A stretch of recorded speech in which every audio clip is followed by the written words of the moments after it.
ایک پیاسے کتے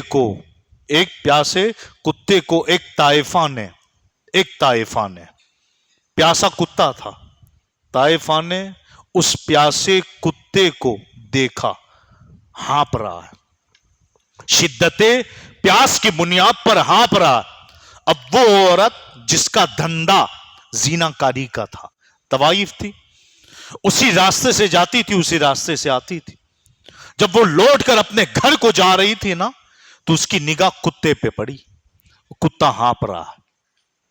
اس نے کتے کو دیکھا کہ کتا ہانپ رہا ہے تو اس نے کیا کیا پتا؟ اس طائفہ عورت نے اپنا دوپٹہ نکال کر کنویں میں ڈالا، بھگو کر اسے اوپر کھینچا، پانی نچوڑا، جو چلو میں پانی لیا نا کتے کو پلا دیا، کتے نے پیا نا، اس نے ہانپنا بند کیا، جو سانس لے رہا تھا نا پھولی ہوئی وہ بند ہو گئی اور کچھ کہنے لگا، جو ہے کہ اپنی زبان میں کچھ کہہ رہا تھا وہ۔ اب جب وہ پانی پلا رہی تھی نا، اللہ تبارک و تعالیٰ نے اس کے اس عمل کو ایسا قبول کیا کہ اللہ نے اس کے سارے گناہ معاف کر دیے اور اسے بخشے ہوئے میں شمار کر دیا۔ اور ایک عورت وہ تھی جس نے بلی کو پالا تھا اور بلی کو قید کر کے رکھا تھا، وہ ستاتی تھی اسے، نہ کھانا دیتی تھی نہ پانی پوچھتی تھی، وہ قید میں مر گئی، اللہ نے اسے اس بلی کی وجہ سے جہنم میں ڈال دیا۔ جانور مگر بات اتنی مختصر ہے کہ ابولے جانور، یہ اسلامی تعلیمات ہے کہ ہم جانور کو بھی بینا بولے، یعنی ابولے جانور کو بھی اسلام تکلیف دینے سے منع کرتا ہے، ہم اس اسلام کو فالو کرتے ہیں۔ ہماری اسلامی تعلیمات ایک دو صفحے پہ نپٹ جائے ایسی نہیں ہے، اسلامی تعلیمات کثرت کے ساتھ، ایک ہے تعلیمات اسلام، ایک ہے اسلام کی تعلیمات الگ ہے، اسلام الگ ہے۔ سمجھ رہے میری بات؟ میرے پیر و مرشد نے اس پر بڑا پیارا نقطہ بیان کیا ہے۔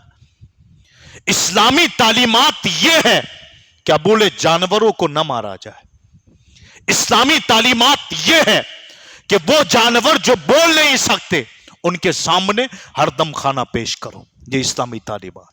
اسلامی تعلیمات یہ ہے کہ پیاسوں کو پانی پلاؤ، اسلامی تعلیمات یہ ہے کہ بھوکوں کو کھانا کھلاؤ، اسلامی تعلیمات یہ ہے کہ ننگوں کو کپڑا پہناؤ، اسلامی تعلیمات یہ ہے کہ بڑے چھوٹوں پر شفقت کرے، اسلامی تعلیمات یہ ہے کہ چھوٹے بڑوں کا ادب کرے، اسلامی تعلیمات یہ ہے کہ غریبوں کو کھانا کھلایا جائے، اسلامی تعلیمات یہ ہے کہ یتیموں، بیواؤں، مفلسوں کے سروں پر ہاتھ رکھا جائے، اسلامی تعلیمات یہ ہے کہ اللہ نے اگر تمہیں مال دیا ہے تو انہیں تلاش کرو جن کے پاس کچھ نہیں ہے، اسلامی تعلیمات یہ ہے کہ اس طرح انہیں دو کہ دوسرے ہاتھ کو خبر تک نہ ہو، یہ تعلیمات اسلام ہے۔ یہ کیا ہے؟ اسلامی تعلیمات ہے۔ اب اس کو سمجھنے کی ضرورت ہے، یہ اسلامی تعلیمات ہے، اور اسی اسلامی تعلیمات میں آپ کیا کیا پڑھنا چاہتے ہو، کیا کیا لینا چاہتے ہو، مگر کمزوری ہمارے اندر جو آئی نا، کمزوری وہ یہ ہے کہ ہم تعلیمات سے دور رہے، مسلمان بنے تعلیمات سے دور رہے۔ کاش تعلیمات اسلام ہمارے پاس ہوتی تو آج اخلاق کی گراوٹ جو آ چکی ہے نا اس معاشرے کے اندر اتنی نہ آتی۔ اسلامی تعلیمات تو یہ ہے کہ وعدوں کی خلاف اندازی نہیں ہوتی، یہاں جو وعدہ کیا جائے اسے وفا پورا کرے، یہاں تو ہر آنے والا شخص وعدے پہ وعدہ کیے جا رہا ہے، پورے نہیں ہو رہے ہیں، اگر پورے ہوتے تو معاشرے میں بدامنی ہی نہ ہوتی، اگر ہر وعدے پورے ہو جاتے تو الیکشن کا ماحول ہی نہ کھڑا ہوتا، سمجھ رہے ہو؟ جہاں بھی معاشرے سے لے کر جتنے الیکشن ہو رہے ہیں سب ختم ہی ہو جاتے، جب پہلے والے نے وعدے پورے ہی کر دیے تو ختم ہی ہو جاتے، مگر اسلام کیا کہتا ہے؟ وعدہ کیا ہے پورا کرو۔ اسلام چاہتا ہے کہ اگر کسی کو قرض دو تو قرض حسنہ دو، قرض حسنہ دے کر اس سے بیاج مت لو، 10,000 دے کر اس کے دوسرے مہینے 11,000 مت لو کہ پہلے سے دقت میں تھا تو اور دقت میں ڈال رہے ہو اسے۔ تم اور دقت میں ڈال رہے ہو۔ اسلامی تعلیمات تو یہ کہ سود ختم ہو جائے، سودی کاروبار نہ ہو، دینا ہے قرض حسنات ہو، اور جو لے رہا ہے وہ وعدہ پورا کرے۔ کس انداز سے؟ اگر آپ نے وعدہ کیا 2 مہینے کا، 2 مہینے کے اندر اندر قرض حسنہ لوٹایا جائے، اور جس نے قرض حسنہ دیا ہے اللہ اسے دگنا دے گا۔ یہ ثواب تھا قرض حسنہ کا، یہ قرض حسنہ کا ثواب تھا۔ مگر اب نوجوان سے لے کر اب تو میں نے سنا اسکولوں میں بچے، چھوٹے بچے آج ایک دوست کو 10 دے رہے ہیں تو دوسرے دن 11 لے رہے ہیں، یعنی وہ بھی سیکھ رہے ہیں۔ اب سوال یہ سیکھے کس سے؟ سوال یہ ہے نا، یہ بچے سیکھے کس سے؟ تو کس سے سیکھیں گے؟ معاشرے کا حال دیکھا، گھر کا ماحول دیکھا، یہ ساری چیزیں سیکھ گئے۔ الغرض یہ تعلیمات اسلام ہے، اور یہ اسلام ہے۔ الحمدللہ ہم مسلمان ہیں، اپنے آپ کو مسلمان کہتے ہیں، تو قرآن تو ہم سے یہی کہہ رہا، یا ایھا الذین آمنوا ادخلوا فی السلم کافہ، اے ایمان والو اسلام میں مکمل داخل ہو جاؤ، آدھے ادھورے نہیں، کٹے کٹاتے نہیں، پورے مکمل طور پر۔ تمہارا نکاح اسلامک ہو، تمہارے رسم و رواج اسلامک ہو، تمہاری مسلمانیاں اسلامک ہو، تمہارے گھر کا ہر ماحول اسلامک ہو، تمہارے گھر کے ہر ماحول کا ہر رواج اسلامک ہو، ہر رسم اسلامک ہو۔ اب جیسے سمو لگن، اجتماعی نکاح میں فوائد جو تھے نا وہ یہی تھے، خرچہ کم ہو۔ اگر کوئی اجتماع ایسا ہو رہا ہے، اجتماعی نکاح جہاں خرچے بڑھ چڑھ کے رو رہے ہیں، تو اس کی جو اصلیت اور مادیت تھی وہ ختم ہوتی جا رہی ہے۔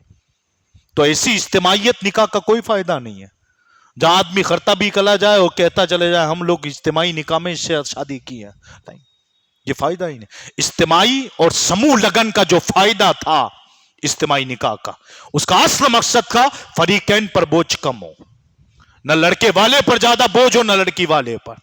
اگر دونوں بوجھ پہ بوجھ لیے جا رہے ہیں اور سموہ لگن میں بھی جا رہے ہیں تو پھر کوئی فائدہ نہیں، کیونکہ اس کی اصلیت اور مادیت ختم ہو رہی ہے جو تعلیمات اسلام تھی۔ جو ام المومنین حضرت عائشہ صدیقہ رضی اللہ تعالیٰ عنہ نے پوچھا تھا، اے رسول اللہ بابرکت نکاح کون سا ہے، بہترین نکاح کون سا ہے؟ تو حضور نے ارشاد فرمایا تھا وہ کہ جس میں فریقین پر بوجھ کم ہے، نہ لڑکی والے پر بوجھ ہو نہ لڑکے والے پر بوجھ۔ اگر یہاں دونوں بوجھ بنتے ہی چلے جائیں اور اجتماعی نکاح بھی ہو تو اس کی اصلیت و مادیت تو ختم ہو رہی ہے، اس کے جو اصل مقصد جو تھا وہی تو فوت ہو گیا، اور جب وہ فوت ہو گیا تو پھر کوئی فائدہ نہیں ہے، بے فائدے سب کیے جا رہے ہیں۔ اسلامی تعلیمات کا نقطہ نظر حکمت سے خالی نہیں ہے۔ ہاں آپ کو سمجھ میں نہ آئے یہ آپ کے عقل کی بات ہے، یہ آپ کے عقل کی بات ہے۔ اور حواس خمسہ، حواس خمسہ کہتے ہیں ہاتھ، پاؤں، چکھنا، دیکھنا، آنکھ سے دیکھنا، منہ سے چکھنا، ہاتھ سے چھونا، پاؤں سے چلنا، یہ حواس خمسہ ہے۔ ان 5 چیزوں سے ہم کسی طرح کسی کو پہچان ہی نہیں سکتے۔ عقل بھی دھوکہ کھا جاتی ہے، عقل سے ہم کسی کو نہیں پہچان سکتے۔ ہاتھ کیسے دھوکہ کھاتے ہیں؟ آج آپ غریب ہو، کسی نے 10 روپے دیا، 10 روپے آپ کو اچھے لگیں گے، اسی ہاتھ کو 10 روپے اچھے لگیں گے، مگر اسی وقت 10 منٹ کے بعد اسی ہاتھ پر کسی نے 10,000 رکھ دیا نا تو 10 کی نوٹ اسے اچھی نہیں لگی، یعنی ہاتھ بھی منافق ہے، فوراً اپنا نظریہ بدلتا ہے۔ اس کو 10 اچھے نہ لگے، اب 10,000 اچھے لگ رہے ہیں۔ اسی طرح زبان، ابھی آپ نے سبزی دی، بھوکا تھا، کھائی، اچھی لگی، جیسے ہی سبزی کے بعد آپ نے اور تر و تازہ کھانے رکھ دیے، مرغ مسلم رکھا تو فوراً ہی اس کا ذائقہ بدلا، اس نے سبزی کو ہٹایا، مرغ پہ ہاتھ ڈالا، کیوں؟ کیونکہ اس نے اپنا ذائقہ بدلنا ہے۔ زبان بدلی، سواد بدلا، یہ بھی اپنی چیزیں بدلتا ہے۔ آنکھ نے آج چیز دیکھی، بڑی خوبصورت ہے، بڑی خوبصورت ہے، باغیچے دیکھے خوبصورت ہے، اور اس سے اور خوبصورت چیز نظر آ گئی تو اسے بھول جائے گا اور اسے اپنا لے گا۔ یعنی یہ چیزیں وہ ہیں جو بدلتی رہتی ہے۔ ہاتھ آج اچھی، کل کوئی بری، کل کوئی اور چیز اسے اچھی لگے گی۔ آنکھ کو آج کوئی اور چیز اچھی لگے گی، کل اور لگے گی۔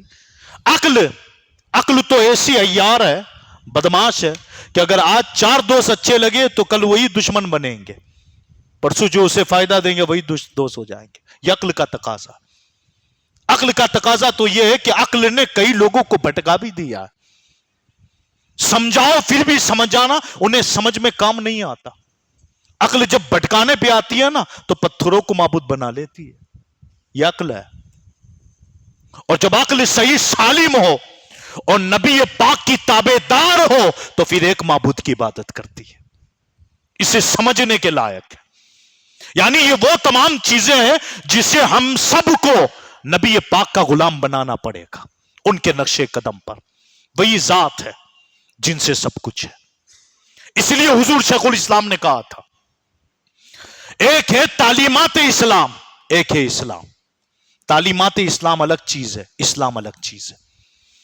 اگر تعلیمات اسلام ہی کو اسلام سمجھ لوگے تو پھر تو یہ سمجھو اسلام بکھڑ گیا. جو چیز میں نے بھی کی، چھوٹوں پر شفقت، بڑوں کا ادب، غریبوں کو کھلانا، ننگوں کو پہنانا، جوتے جس کے پیر میں نہ ہو اسے جوتے پہنانا، کپڑے نہ ہو کپڑے پہنانا، بھوکوں کو ٹفینیں کھلانا، الغرض بیواؤں کا اور یتیموں کا نکاح کروانا، یہ کام تو مسلمانوں کے علاوہ بھی بہت سارے لوگ کرتے ہیں. بہت سارے لوگ، تنظیم بنی ہوئی بڑی بڑی ان کی، یہود و نصارہ سے لے کر سارے کے سارے بڑی بڑی تنظیمیں ہیں اس کام کے لیے تو ان کی. تو گویا کہ اگر اسلامی تعلیمات ہی کو اسلام سمجھ لوگے تو اسلامی تعلیمات تو پھیل چکی ہے. اگر پڑوسی کا حق آپ ادا کر رہے ہو تو ایک یہودی بھی ادا کرتا. اگر آپ پڑوسی کو بھوکے پڑوسی کو کھانا کھلا رہے ہو تو ایک نصرانی بھی کھلاتا. تو جس تعلیمات پر آپ عمل کر رہے ہو وہ بھی کر رہا، تو آپ اس سے کیا کہو گے؟ وہ بھی تو اس تعلیمات پر عمل کر رہا. تو پھر سوال یہ ہے جب یہ اسلامی تعلیمات ایک الگ چیز ہے، اسلام الگ چیز ہے، تو اسلام کیا ہے جس کو ہم نے مانا، آپ نے مانا اور جمعہ کے لیے آپ یہاں آئے ہو؟ تو وہی اسلامی تعلیم ایک ہے، اسلامی تعلیم جو پھیلی ہوئی ہے، اس کے صفحات بے شمار ہیں. اس کو آپ اپناؤ گے آپ کامل مومن بنو گے. مگر سوال یہ ہے اسلام کیا ہے جسے مان کر ہم مسلمان بنے؟ تو اس کے بارے میں میرے پیر و مرشد نے بباغ دہن ایک جملہ کہا تھا، اسلامی تعلیمات تو پوری دنیا میں پھیل چکی ہے مگر وہ اسلام جسے ہم نے قبول کیا ہے وہ واحد محمد رسول اللہ کی ذات ہے. ان سے پیار کرنا اور ان کے نقش قدم پر چلنا، ان کو ماننا، ان پر ایمان لانا، یہ اسلام ہے جسے مان کر ہم عبداللہ بنے، ہم محمد بنے، ہم بلال بنے. سمجھ رہے میری بات؟ اب آج اسی کے ساتھ آپ نا انصافی کرو گے تو پھر کیا بنے گا؟ آج قوم کا حال دیکھ لیں، آپ معاشرے کا حال دیکھ لیں. جاننے والے بھی جو کہتے ہیں نا، جاگنے والے بھی جان بوجھ کر سوئے ہوئے ہیں. بابا جان رحمت اللہ علیہ اکثر فرماتے تھے، ایک شعر، پنجابی شعر ہے، اکثر کہتے تھے نکی چادر تان کے سو گئے. پنجابی شعر ہے، نکی چادر. یہ نکی چادر جو ہے نا مشہور چادر ہے، جیسے کہتے ہیں نا کشمیری چادر، اس طرح نکی چادر یہ پنجابی کی ایک مشہور زبان بھی ہے، پنجابی زبان ہے، مگر یہ نکی اس زبان میں بولا جاتا تھا، یعنی مشہور چادر جو بھرت کی ہوئی ہے. نکی چادر تان کے سو گئے، مالک چور پہچان کے سو گئے. مالک چور کو پہچانتا ہے، چور مالک کو پہچانتا ہے. مالک کہہ رہا تو چوری کر، چور کہہ رہا تو مالک ہے، تو چپ چاپ بیٹھ، بولنا کچھ نہیں ہے. دونوں ایک دوسرے کو پہچانتے بھی ہیں، دونوں کو پتا ہے اس نے کتنا کھایا ہے، اس کو بھی پتا ہے تو کتنا پانی میں ہے، وہ میں بھی جانتا ہوں، مگر دونوں ایک دوسرے کو پہچان رہے ہیں. مگر کہتے ہیں نکی چادر تان کے سو گئے، مالک چور پہچان کے سو گئے، اور لٹنے والے رچ کے لٹیا، لٹنے والے رچ کے لٹ گئے، جاگن والے جان کے سو گئے. سب کو پتا ہے کیا غلط ہو رہا ہے مگر جاگ رہے ہیں، دیکھ رہے ہیں غلط ہو رہا ہے نا، خاموش سو جاؤ، چادر ڈالو نکی سو، بولنا نہیں ہے، بولنا نہیں ہے. نکی چادر تان کے سو گئے، مالک چور پہچان کے سو گئے، لٹنے والے رچ کے لٹیا، لٹنے والے رچ کے لٹیا، جاگن والے جان کے سو گئے. آج ہم جاگ کے بھی سو رہے ہیں، جاگ کے بھی سو رہے ہیں، کسے پتا نہیں حال کیا بنا ہوا ہے. اور جس بارے میں حال بنا ہوا ہے وہ تو زنا سے زیادہ بدتر چیز ہے، مگر بولنے کے لیے کوئی تیار نہیں، کیونکہ جانتے ہیں جاگ رہے ہو بس خاموش رہو، سو جاؤ، نکی چادر تان کے سو، بس پیر پھیلاؤ سو جاؤ، بولنا کچھ نہیں ہے. مگر یاد رکھنا پتا تو حشر میں چلے گا جیتا کون اور ہارا کون. ہاں قبر کی دیر ہے، بس میں اکثر بات کہتا ہوں، قبر میں جانے کی دیر ہے، قبر میں جانے کی دیر ہے.